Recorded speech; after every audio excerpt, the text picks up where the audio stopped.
এবাৰ কি হ'ল, মৰ্ত্যৰ এজন ভকতে নাৰদক লগ পালে। নাৰদক লগ পাই ক'লে, বোলে সেই নাৰদ, এই প্ৰভু ভগৱন্তইনো বাৰু বৈকুণ্ঠত কি কৰি থাকে?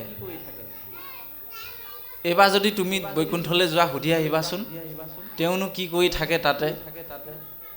আমাক যে দৰ্শন নিদিয়ে, নহয় বাৰু?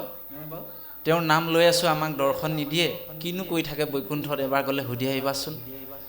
ঠিক আছে বাৰু। নাৰদ গ'ল বৈকুণ্ঠলৈ।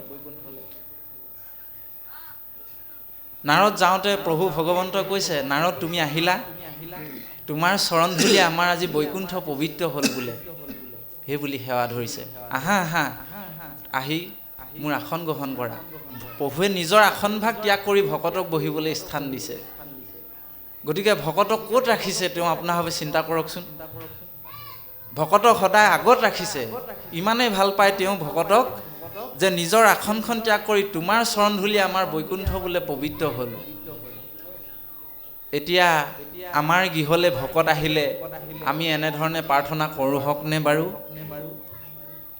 এই ব্যৱস্থাটো কিন্তু কৰিব লাগিব, তেতিয়াহে আমাৰ কৃপা হ'ব। ভকতক আমি সেৱা শুশ্ৰূষা কৰিব পাৰিলেহে কৃষ্ণক পাইবাক লাগি ভকতেহে পন্থা, ইহাক কহৈ গীতা ভাগৱত গ্ৰন্থা। প্ৰথম টিকটটো ভকতৰ ওচৰতে কাটিব লাগিব।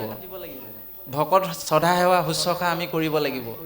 তাৰ পিছতহে লাহে লাহে আমি ভগৱন্তৰ কৃপা পাবলৈ এখোজ দুখোজকৈ আগবাঢ়ি গৈ থাকিম। আজি এনেধৰণে ভকত সেৱা হৈছে, হয়নে বাৰু?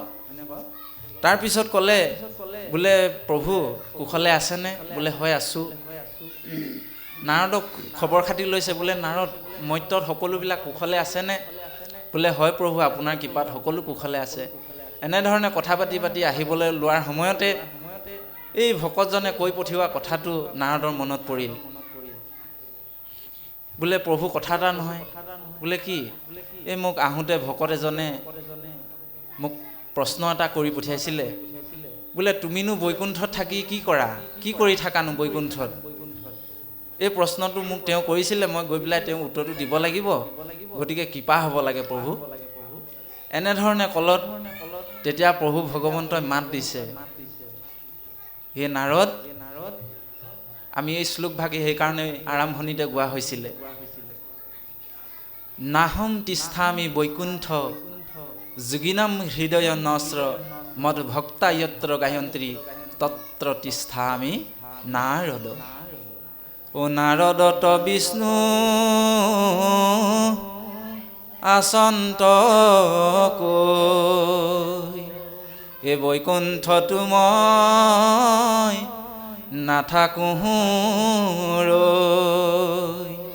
এ ৰাম যোগীও হিয়া এৰি সমুদায়, অ থাকোঁ ভকতৰ কীৰ্তন চাই, অ থাকোঁ ভকতৰ কীৰ্তন চাই।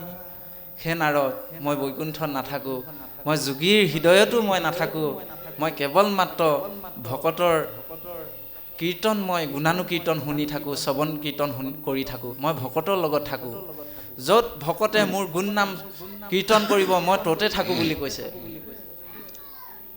এতিয়া আপোনাৰভাৱে আজি নেভাবিব ইয়াত ভগৱন্ত নাই বুলি। ভগৱন্ত ইয়াতো বিৰাজমান হৈ আছে। যিকোনো মূৰ্তিত ভগৱন্ত ইয়াত বিৰাজমান হৈ আছে।